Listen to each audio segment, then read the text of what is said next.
Hello everyone, today I will show you how to change text font size in a PDF file using Foxit PDF Editor. Open your PDF file with Foxit PDF Editor.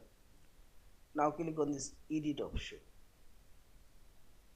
Now click this sidebar arrow, right side, and click on this edit text and this text box showing, and click on this text box and select your text you want to change font size.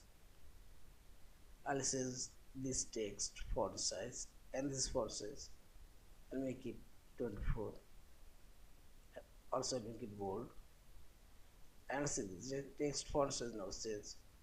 Also I'll increase this text font size 20 and see this. I'll decrease this font size 14 and see this. Also I'll say this text font size. I'll make it 18. Also you can say this 12 and see this.